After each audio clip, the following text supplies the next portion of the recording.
Welcome to More Than Work, the podcast reminding you that your self-worth is defined by more than your job title.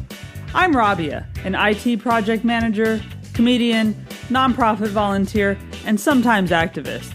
Every week, I'll chat with a guest about pursuing passions outside of work or creating meaningful opportunities inside the workplace. As you listen, I hope you'll be inspired to do the same.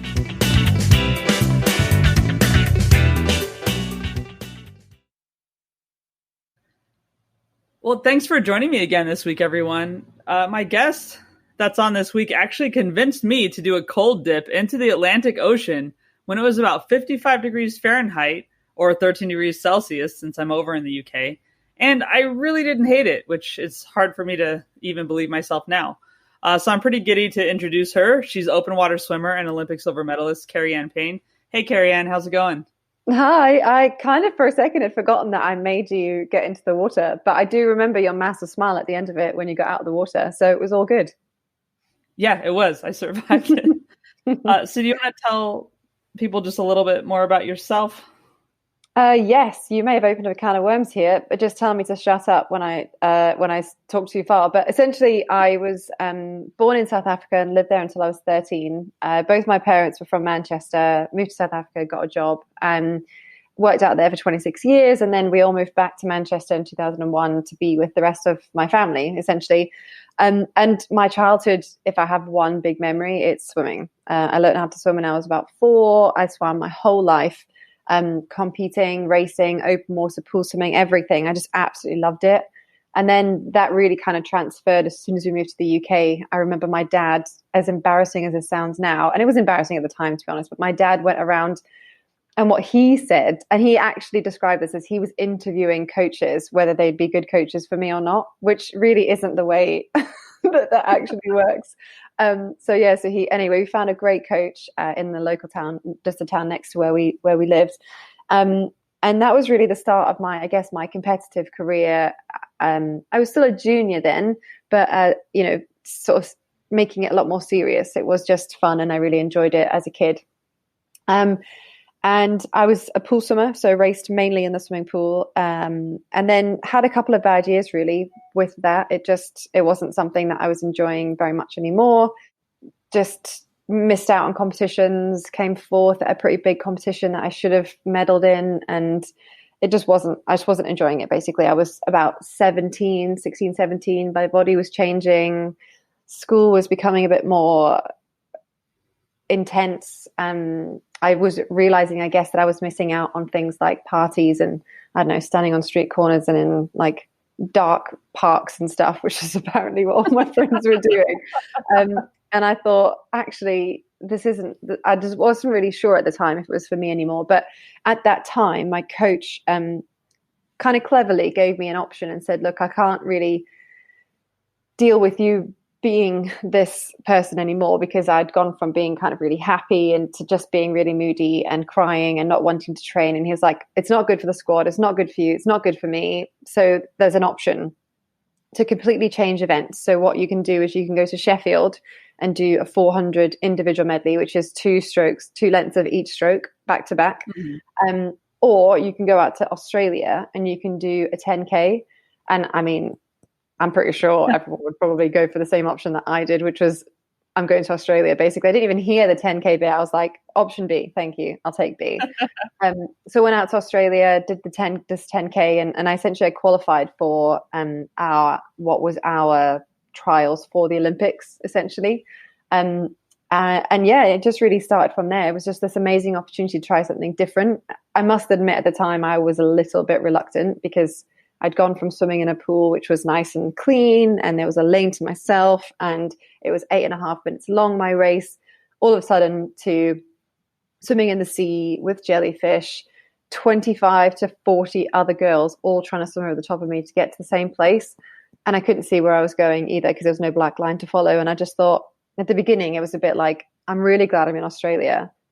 But really, what am I doing here? Like, this is crazy. So it took me a little while to love the sport.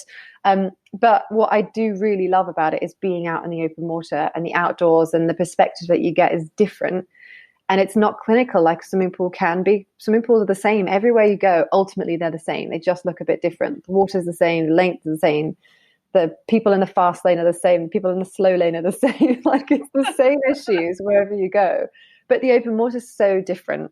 And I really, really love that. So I was very lucky to make my first Olympic Games for the Beijing Olympics. And it was the first time the 10K had been in the Olympics that year. Went in 8th position was my ranking in the world at the time. And I came out with a silver medal, which was a shock to everyone, myself included. But I just went in, I had no game plan. I just went straight in and just did what I thought I could do and came out with a medal, which was amazing. And then backed that up 2 years previous, the next 2 years with 2 World Championship titles as well for the 10K, which again was just amazing and really did find my niche and what I was doing. And then I went to 2 more Olympic Games after that. So I went to the London Olympics where I came 4th, but maybe we can talk about that later. And then I went to the Rio Olympic Games where I finished 7th, but ended my career as a 28-year-old, which is old in the world of swimming. I was the oldest on the team by quite a few years, but managed to finish my career really happy with. I couldn't have done any more. I literally could not have done any more than I did on that day. And I loved the 4 years in the lead up from London to Rio. One of my favorite locations in the whole world to swim was the Copacabana beach, and I had the opportunity to race there as my Olympic venue. So I really absolutely loved it. That was back in 2016. 2017, I finished swimming, but made sure I still had something to step into that was, related to the sport that I loved, which was essentially a coaching business where we take people to lovely locations like St. Lucia and Nevis to teach them how to swim, essentially. So we start in the pool with them, and then we get them ultimately into the open water. And then that morphed very quickly into, I had the opportunity to join forces with the Swimming Teachers Association, who ultimately they run baby swimming qualifications and learn to swim qualifications. And they were looking to step into open water and coaching. So they definitely weren't what the right word is, expecting me to get as involved as I did. But they essentially wanted to use my name and my face. And I told them that wasn't going to be the case. I needed to be really comfortable and happy with what was coming out. And essentially, I helped them to create a level 2 coaching qualification, which I am so proud of. I absolutely love it. And that was 2018. We launched the qualification. And as of October 2020, I've managed to qualify 250 coaches in 3 years. 110 of those were this year in a lockdown. In parts of lockdown and a global pandemic. So, yeah, I really couldn't be happier with how things have progressed and where I am today and what I'm doing. Yeah, you're the first retiree that I've interviewed. I will take that title. Thank you. So that's great. Well, yeah, so there's a lot there. I mean, there's so much, because I think just starting with when you were very young and you were open to changing gears, really, right? And changing your event, because I've never been an athlete, so I can't speak from that perspective, but I think I have dedicated myself to things and seen them not work out and been disappointed. And I think there's some resilience to someone who can go and say, okay, this isn't working out for me very well. And however graceful you are about it or not, doesn't matter, especially as a teenager, that's really hard. But I think I've been in tears in the last week about certain things, but then just to go into and jump into another event and do it. And did you know you had that in you before that, or is that something you just kind of? I think it was squirreled away somewhere, because when I lived in South Africa, I think one of the reasons I adapted actually quite easily was when I lived in South Africa. One weekend it was either a pool competition, or the next weekend it was an open water competition. So I did a lot of open water swims as a youngster. So I didn't have the fear that a lot of teenagers have going into something like that. It was very different to that, because those were like 1 mile events, which take 20, 25 minutes maximum. But similar sort of the feeling of people swimming around you and it's a race and all that kind of stuff. And to be honest, thinking back to it now, I do sometimes wonder if I hadn't swum my whole life, being faced with that challenge of all of a sudden, do I quit? Which is definitely the word I would have used differently to retiring, because it would have been very different. But if I quit, I don't have swimming anymore.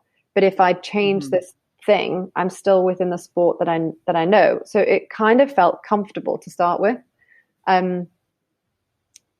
which is an interesting one, really, because it's interesting to hear you say like the word resilience, because I guess I wouldn't have really used that at the time. I kind of made the most of the opportunity, I guess. But at the time, it felt like, well, I don't know anything else. I don't know anything other. It almost seemed more scary to not carry on swimming than to take on this new thing. So it's an interesting point there. Yeah, thinking back on that now.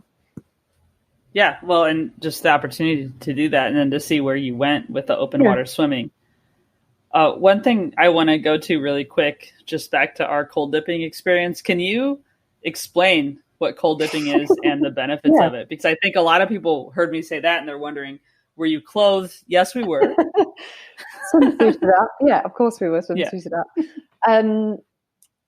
So we call it dipping, essentially. So cold water dipping. And it's pretty much exactly what it says on the tin. It's just about immersing your body and yourself into cold water for short periods of time. I mean, we were in the water maybe 2 minutes maximum. So we kind of ran in, the waves were kind of crashing a bit, and we thought, this is fun. It's time to get out now.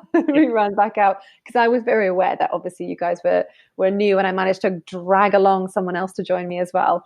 But what happens is our bodies are amazing at adapting to certain things and just love being shocked in a positive way. Now, what happens with one of the things anyway that happens with cold water swimming is that it essentially it shocks your not your endorphins, it shocks the mitochondria within your blood to go, whoa, what is going on? And when they do that, what they do is they just rush through your whole system, everything. So all the blood cells are just rushing through your whole system, all the way from your head all the way down to your toes. And when the body is flushed like that, when the mitochondria are like on a mission, they scoop things out. They find inflammation and they start to deal with it. They find stuff in the brain and they start to clear it out. So what we're seeing is a lot of people who are going through menopause.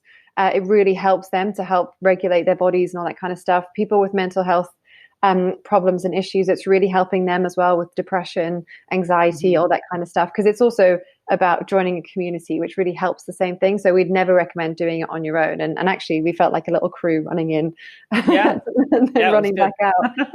So it has some amazing benefits. And it also, what it does is it boosts your resilience. You were just talking about resilience. And that's another thing that it does by opting to go in to do that each time, knowing that it's going to be, because no matter how many times you do it, it's still going to be painful and make you scream essentially when you do it. But your body just like is able to deal with it slightly better. But the continual effort of that makes you a more resilient person because you're choosing to do it because you know what's going to happen at the end, rather than just going, oh, I can't bother today. I'll just stay in bed today. It's nice and warm. It's cold outside. It's raining. By getting up and doing it, that's what makes you more resilient. Yeah, and I can definitely say it would have been easier to stay in bed that day. And I actually had to harken back to it this morning, because my heating and hot water are not working right now. Oh, no. So I had to decide, do I wash my hair or not? And so I was thinking, all right. And I didn't know how long we were in the water, actually.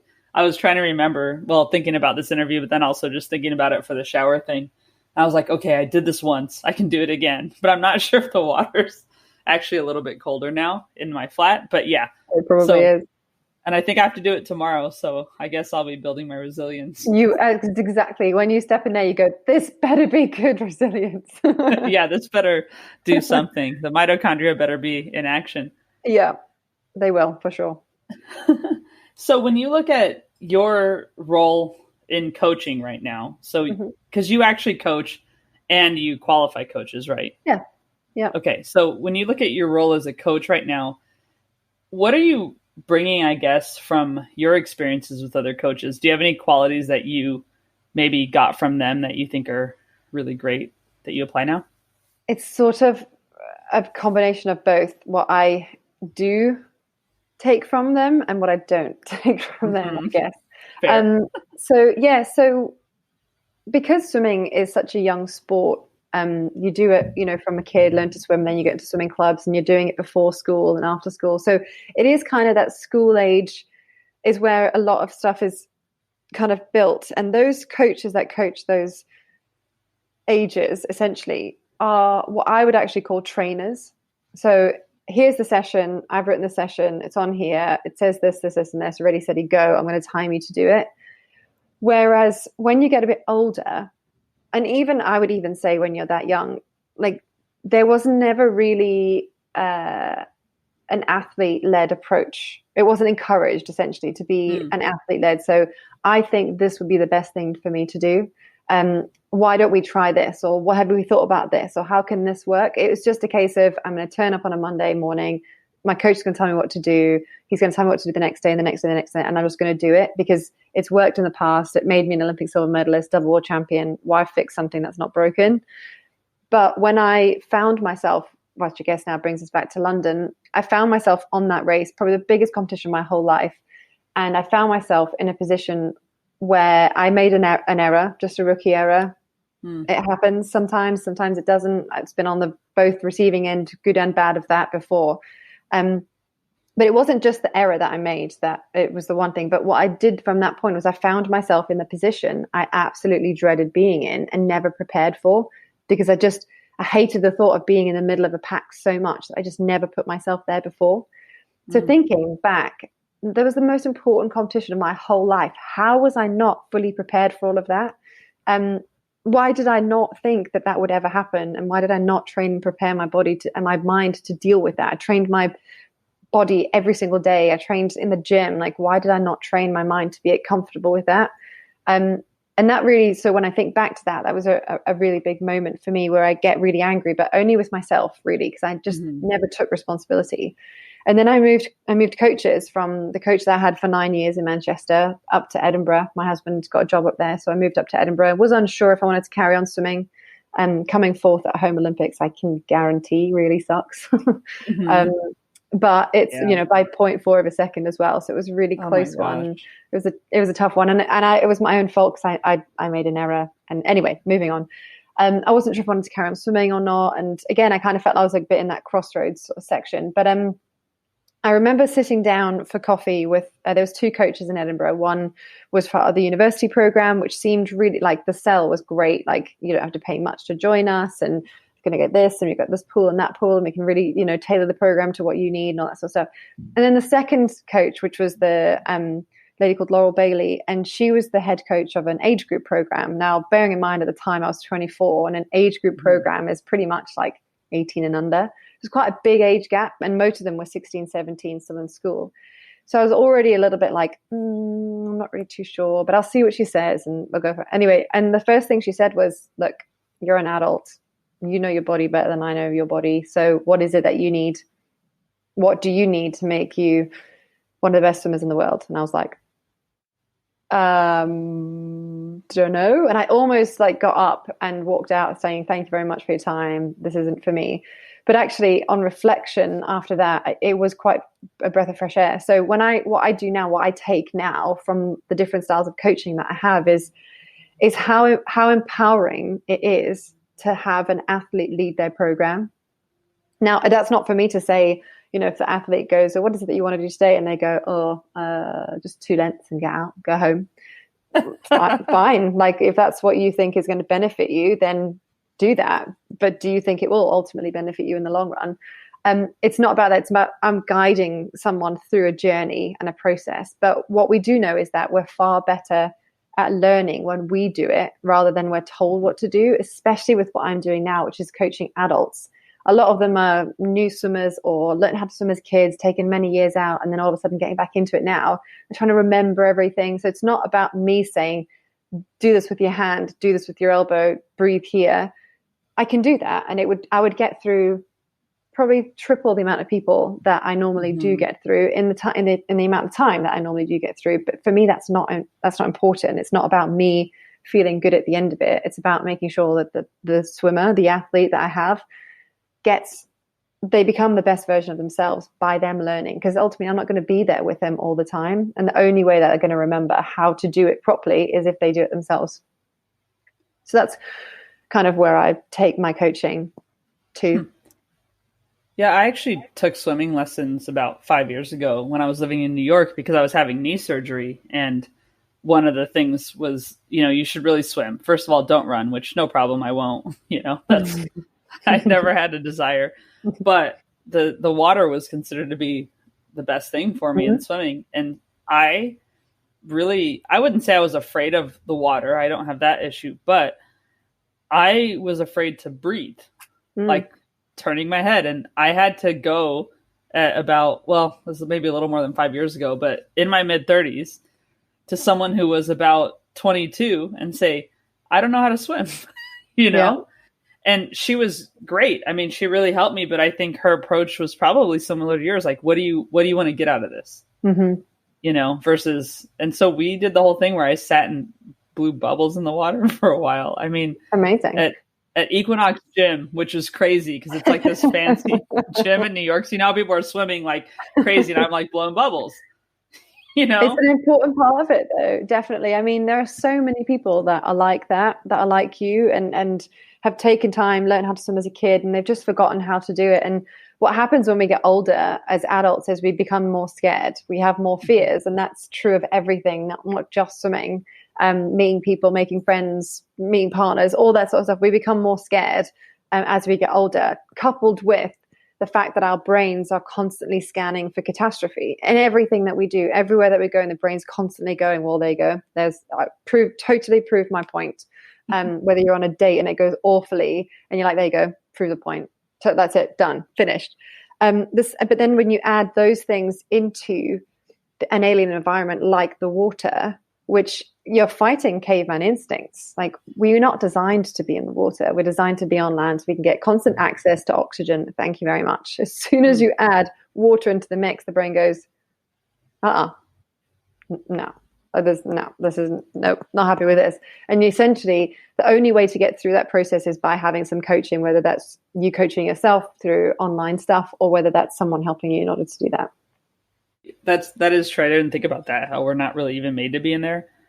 But what brings people to you, I guess, in deciding to go open water swimming? Because I think the easiest path, at least my opinion, is the easiest path if you want to like swim as an adult is just like join the gym and go to a pool and that's it. What are you finding brings people to you? I think I'm very lucky in that the journey that open water swimming has taken through the years. I've been it sounds weird to say this, but quite a big part of that journey, certainly in the UK.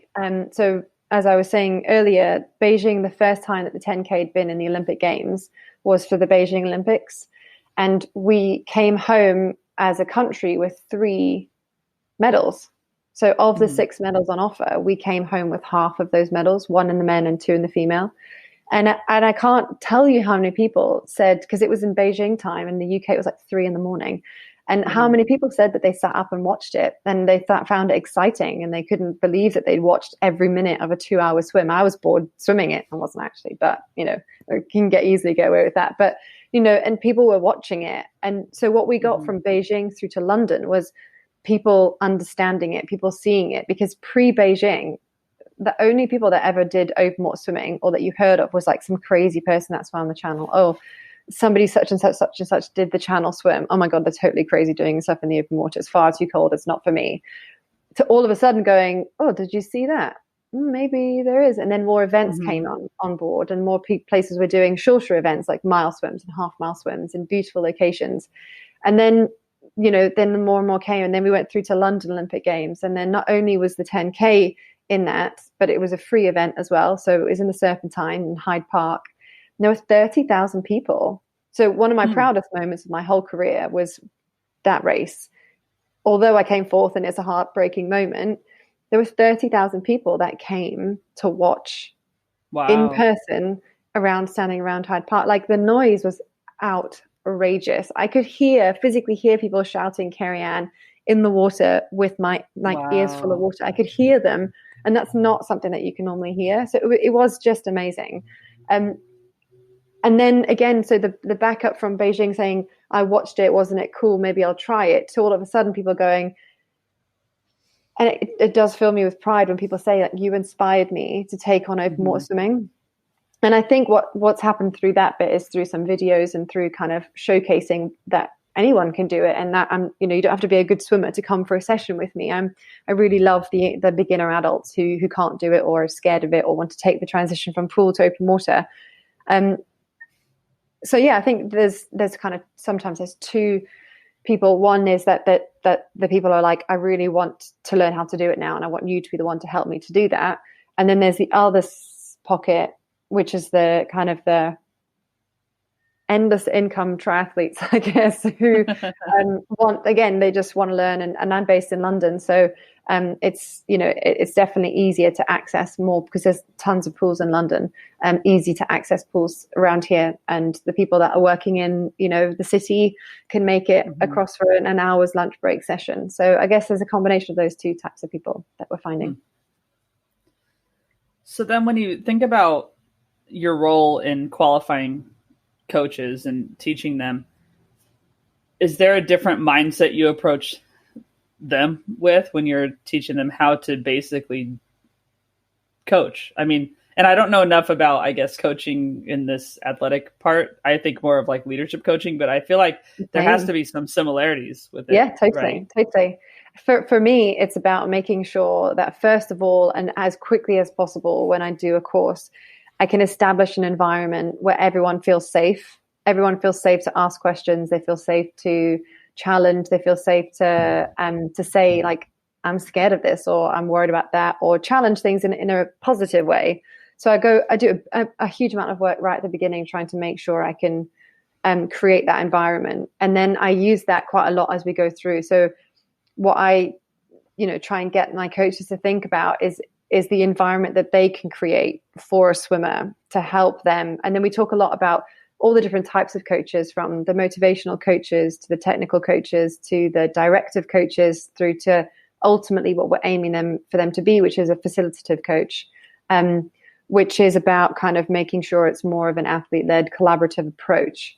And then basically I just keep doing examples of it as we go through to keep challenging them. Like, I'll run through our coaching methodology with them live. So actually pick someone and say, right, we're going to talk through each one of these things, but I'm going to do it with you now so you can see how it is.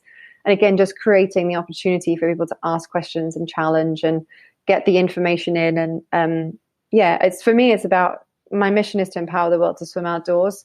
And I know that I can do that myself with, however many people I can get into a swimming pool. But the beauty of the qualifications and coaching the coaches now is that they can help me to do that much quicker than I could ever do them myself. So it's about helping them feel supported. And it's the stuff that comes after that, which takes time, it takes effort, takes energy, to create that support. Because it's not just the 2 days that they're with me and the third day practical. It's more than that. It's a Facebook group. It's a WhatsApp group with every single course, which is, 15 courses so far for the year, 15 WhatsApp groups.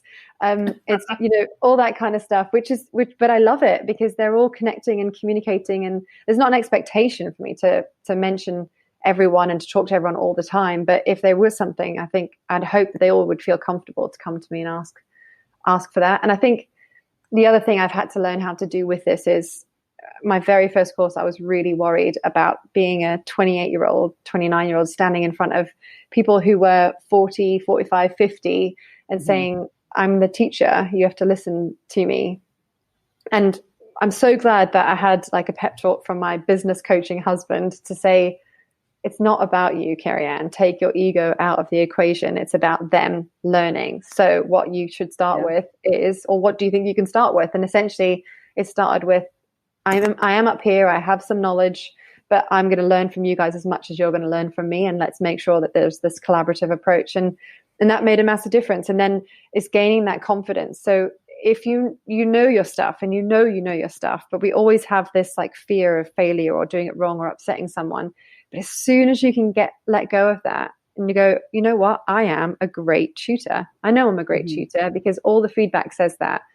But it doesn't help me every now and then just focusing on the one person who I think I haven't helped as much as I could have. But that's always going to happen. But, it is about going, I'm doing a really good job of this. And I'm hoping to create an environment that if someone thinks I haven't, they can come to me and tell me you haven't, or I need this answered, can you help me with that kind of thing? So yeah, it's a combination of me being confident that I'm doing a good job, because I know I do a good job. I know I can inspire people and help them and build their confidence within themselves. But if I'm not that confident going into it, then that's when things go a little bit wrong. What's interesting about hearing you talk through those aspects too is it's something that anybody in any occupation goes through.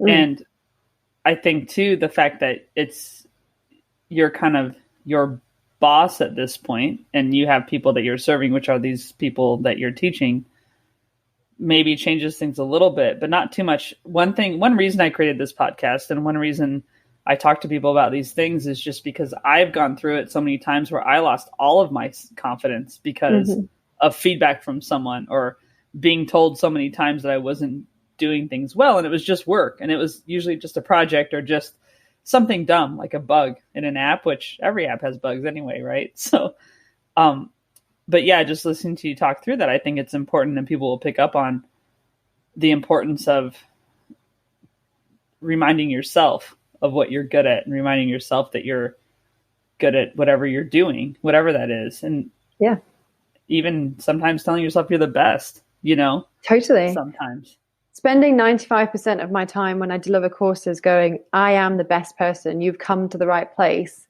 to get all that you need to feel confident that you can do this as a profession.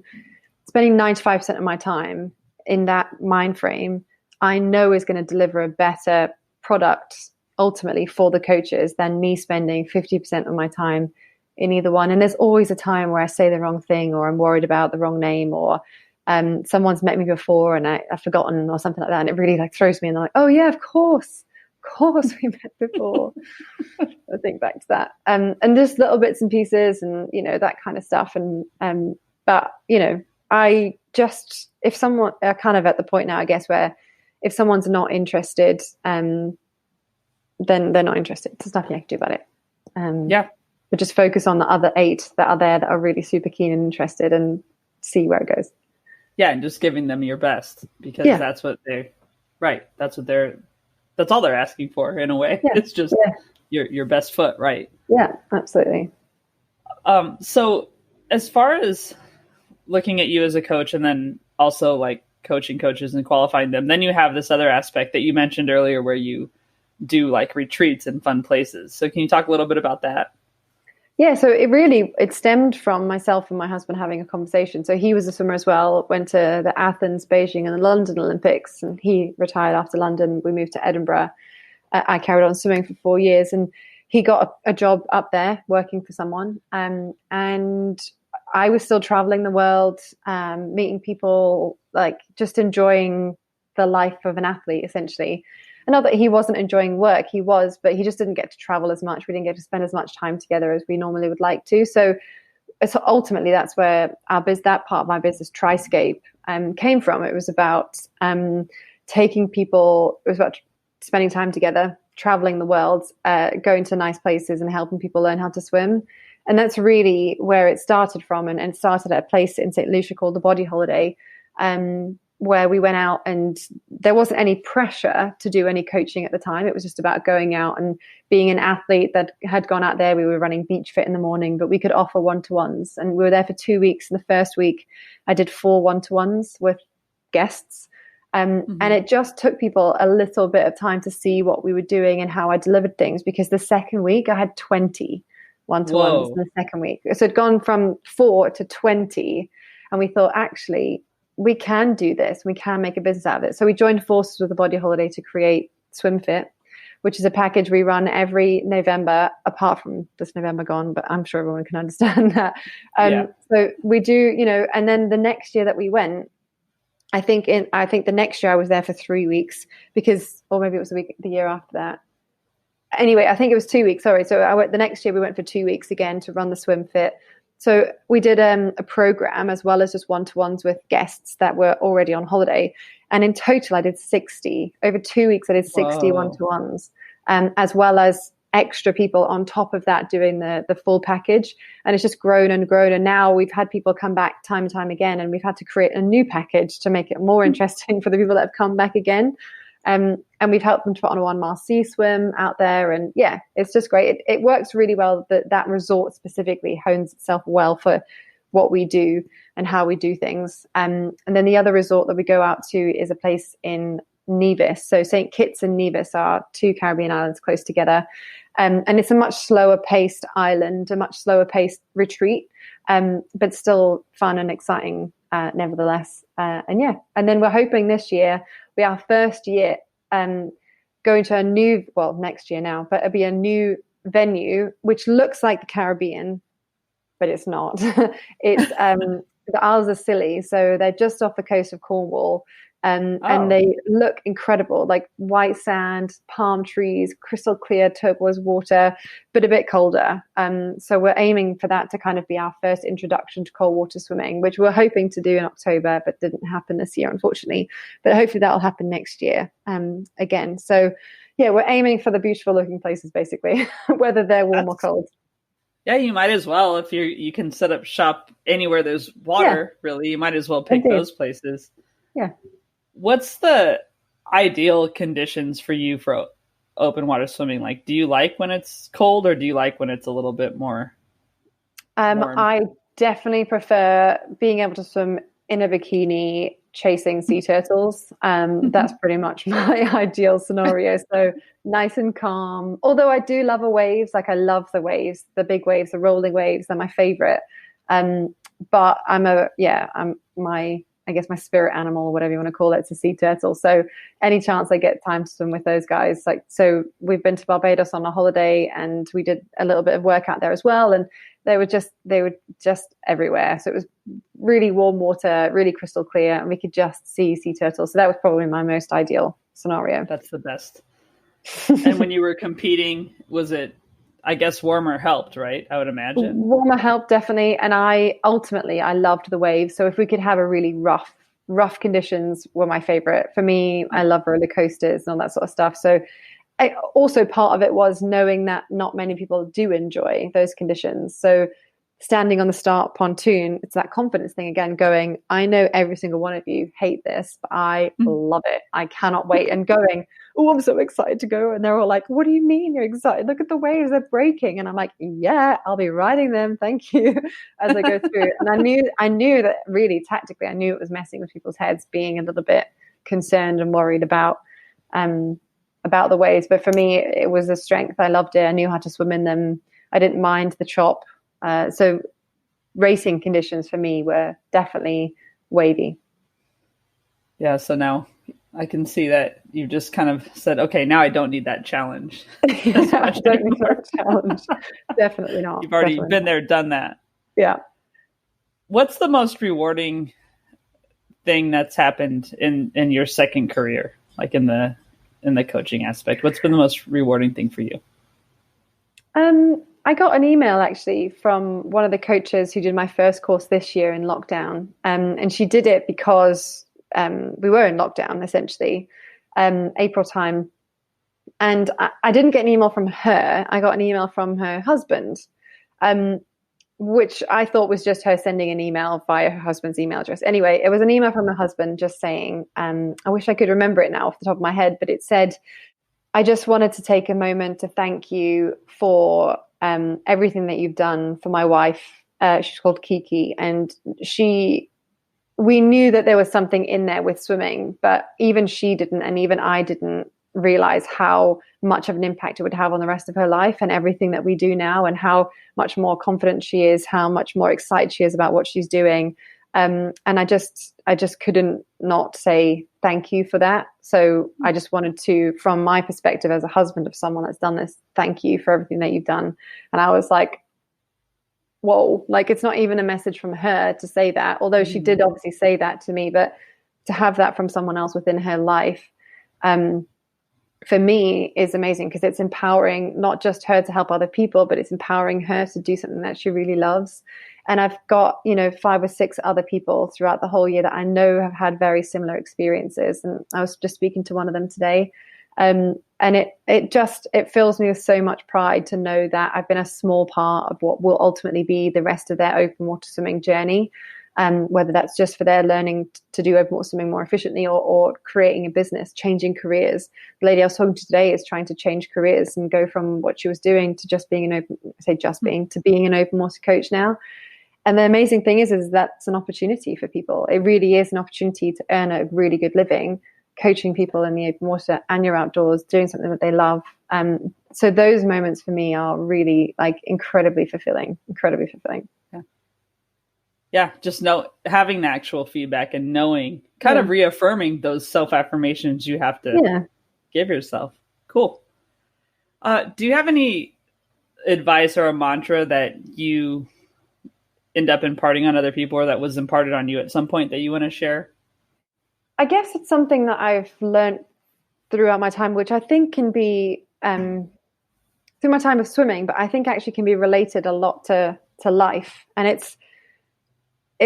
I guess it's just to know that everyone struggles with different things all the time. And whether you think that you can put over this like personal facade of like, I'm totally fine, this is all good. And I'm just going to use one story, and then there's a bit of context, and then I'll come forward. So I was an open water swimmer, Olympic silver medalist, double world champion, been to 2 Olympic games, and I was going out to China to do a swim. And I'd come from Italy with my performance director for open water swimming, and we traveled a day earlier than everyone else because it was the only time we could fly. So I ended up being the first athlete in this venue in the middle of China somewhere. I can't even tell you the name of the place that it was. Now you would think, totally fine, on you go. And my coach, or the coach at the time, the guy that was with me, he was like, right, you need to kind of work the flight out of your system. We've traveled a lot and you've not swam since this day. So I need you to get in and just do one loop of the course. And one loop of the course, essentially, if you can imagine, is 1,000 meters straight out, 250 meters across, and 1,000 meters back, 250 meters across. And he wanted me to do that on my own. And I was like, no, I'm not doing it. He was like, Keri-anne, don't be ridiculous. You're a professional athlete. Just do it. Just swim. And I was like, I'm not going down there on my own. Don't care. Unless you're going to swim it with me, I'm not doing that on my own. He was like, are you actually kidding me? And I was like, no, I'm not kidding you. I'm not doing it on my own.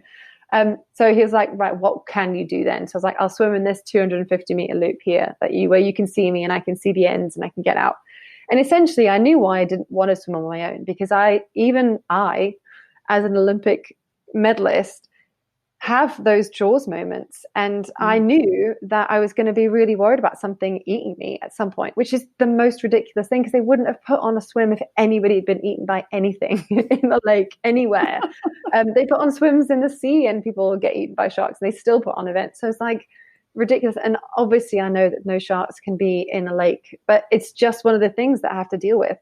And what the point I'm trying to make essentially is that what happened during that swim was I was swimming up and down this 250 minutes, stopping every 5 minutes going, is it time to get out? Yeah, is it time to get out? And he was like, no, carry on. But I kept having moments of real fear and anxiety about being in there on my own and thinking, I can't be like this because I am this Olympic medalist and I have to, like, this is my profession. I have to just deal with it. And by putting the lid on it, when I did eventually swim into the twig, which ultimately was a twig, and I screamed so loud, thinking that something was eating me, and jumped straight out of the water, it made it so much more dramatic and worse than it needed to be. Maybe dramatic's not the right word. It was dramatic, but it felt like it was the right reaction at the time, as in, oh my God, something's eating me. I'm going to scream really loud and get out. And if I use that, and what I learned from that moment was actually that it's okay to acknowledge that you have a fear and a feeling of fear. And if I'd said to him, look, I'm a bit worried about being in there on my own because I'm probably going to have a moment, and he would have maybe understood a little more or something, and allowing myself to go, I'm getting a bit worried now about this feeling that I have, but I know that it's okay because I can stay in logic then. If you think about the feeling, acknowledge that the feeling is coming and it's there. I'm still within my reason. I'm still using the part of my brain that can problem solve, that can, use its rationale and its common sense.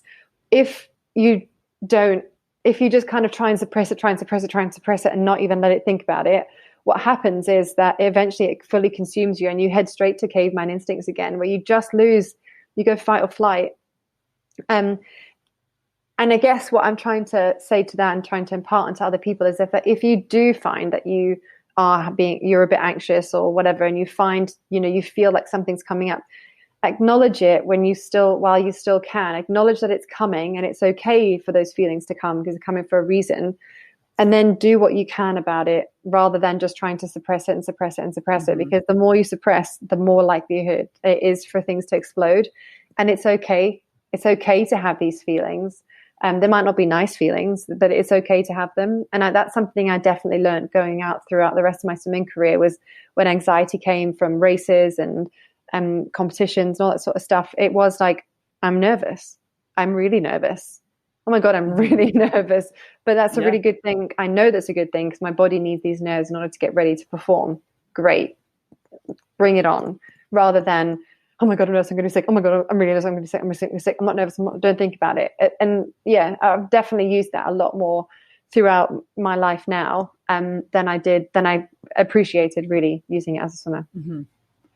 Well, yeah, and just admitting when something's going on, and just, you're being vulnerable in a way. You're telling someone. Even when we met at a paddleboarding and yoga retreat, and you helped me a couple times because I was like, there was one day I was just wasn't going to go. And I just felt like I didn't know what I thought was going to happen. Like if I fell in, it wouldn't have been a big deal, but I was just scared I was going to look like a fool. And you just kind of helped me out of that, and I think but you have to be able to tell someone that you can trust, like, hey, this is what's going on. And right after the election, the US election, I had taken the day off because I knew I'd be up all night with my friends. Mm-hmm. But then the day following that, I was just done. I was so emotionally drained, and I had just had to tell my boss, I said, hey, I need the rest of the day off. I need a half day. I'm not doing well, and I'll be fine tomorrow, but I need it. And she goes, you want to talk? Nope. I just need to go. I need to shut my computer. And I have never done that in my career, but I'm learning the same thing, right? Yeah. Like what? Just sit and be in this thing? No, I had to go ride my bike. Yeah.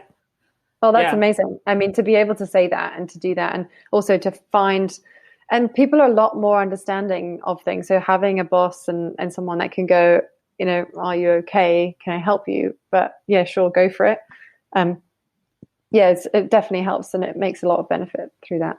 Yeah, because the alternative is, I know for me, is just kind of acting out instead. And even though I'm the age I am, I'll still do that. Because it's got to get out somehow. Everyone does, definitely, for sure. Cool. So I have a series of questions I call the Fun Five. They're supposed to be fun. They stress people out sometimes. I don't know. Okay. So I ask every guest. So the first one, and this is having to do with the fact that I'm trying to justify my wardrobe. What's the oldest t-shirt you have and still wear?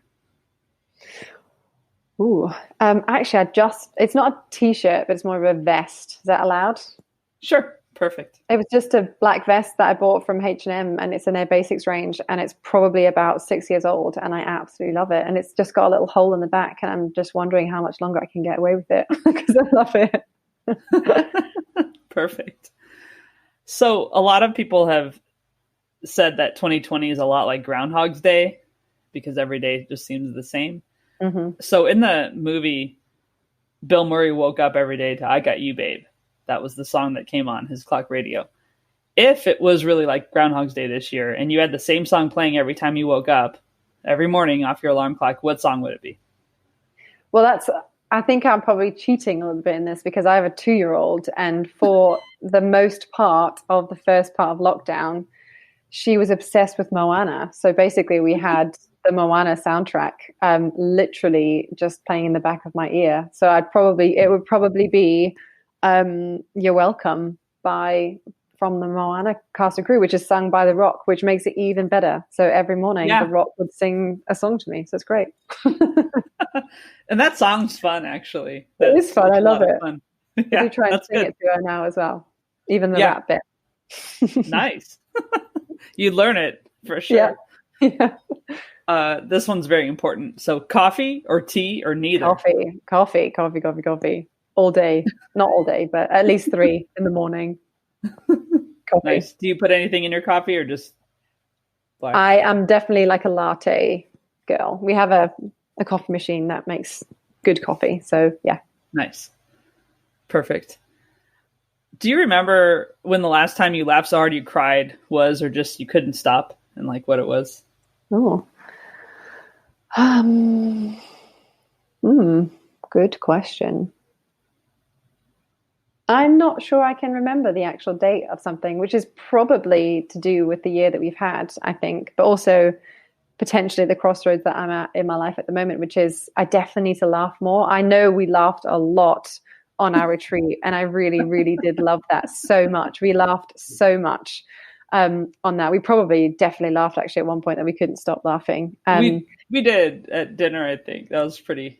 Oh yes, yeah. Cornish ash. All we'll say. That was probably the moment, actually. Definitely that moment. Yeah. Cool. Yeah. Sometimes if at least one of us has a drink or two, they say a lot of things. And the last one, who inspires you right now? Ooh. Again, it's probably going to be quite cliche, and it's probably a combination of both my daughter and I guess the way that we're trying to parent her is to create or try and like help her to be a curious, happy, confident child by letting her do things and trialing things out and trying not to say be careful or no all the time, trying to get her to understand things, and the amount that she knows is breathtaking, really, and the amount that we don't give her credit for, but actually allowing her to do things, like she was able to walk down the stairs herself because she crawled up and down the stairs. I caught her basically up the stairs one day, and I was like, I'm going to have to make sure that you can learn how to get down the stairs properly, so if you do this again you can get down. And she was about 7 months old, so she's been going up and down the stairs with no stair gate from about 7 months old, and then the same with walking and stepping and all that sort of stuff. So just things like that, and giving her the freedom to do that. And it does really inspire me to see how she can learn things. She's learned, unfortunately, I'm assuming it's from nursery because I've never said it to her, but she has unfortunately learned the word I can't. And that is hard to hear her say, I can't, because she can do everything and anything. But yeah, so she really inspires me by the stuff that she does if we give her the space to do that. And I guess at the same respect, I impress myself by actually allowing her to do that when every part of my body is going, oh my God, she's going to kill herself. I'm just going to kill herself. But obviously giving her the space to try something out and trying to be a bit more kind of taking a step back to allow her to learn how to do it rather than being, do it like this. Yeah. So yeah, maybe micromanaging. Yeah, exactly. Huh. So yeah. Cool. Nice. All right. Is there anything in specifically you want to just say at the end or promote, want people to look at to know about you? I think just if anybody's interested in learning how to swim, I guess, or be certainly in the open water, one thing we're working on at the moment is a platform essentially which is able to find coaches in your local area and qualified coaches who can do things safely. So if you head to our Straight Line Swimming website, you'll be able to see our coach finder on there where you can find coaches, hopefully find qualified straight line swimming coaches in your area who have all been through my qualification. And, I've seen all their risk assessments and I've spent time with every single person who I fully trust and back. So I would always highly recommend just spend a couple of sessions with someone and then go off and enjoy what the great outdoors can offer you. But it really does make a difference just having that confidence right from the beginning rather than soldiering on and then hating it or then figuring out you needed a coach. Just do it from the beginning. Cool. Awesome. And I'll have that in the show notes. Well, Keri-anne, thank you so much. It was great to chat with you and really inspiring actually just to hear your whole story this way. So thank you. Thank you. Thank you for having me. I loved it. Thanks for joining me this week. You can find out more about our guest in the show notes. The music you're probably moving to by now is by Joe Maffia. Find him on Spotify. That's Joe, Maffia. And Rob Medke is responsible for our visual design. You can find him online by searching for Rob, Metke. Thanks, Rob. Let us know who you'd like to hear from or about your own experiences defining yourself outside of work at More Than Work Pod on Facebook, Instagram, or Twitter. Give us a follow. Or visit our website at rabiasaid.com. Subscribe on Spotify, Apple, or wherever you get your podcasts. Thanks for listening to More Than Work. We'll be back next week with another guest. In the meantime, while being kind to others, don't forget to be kind to yourself.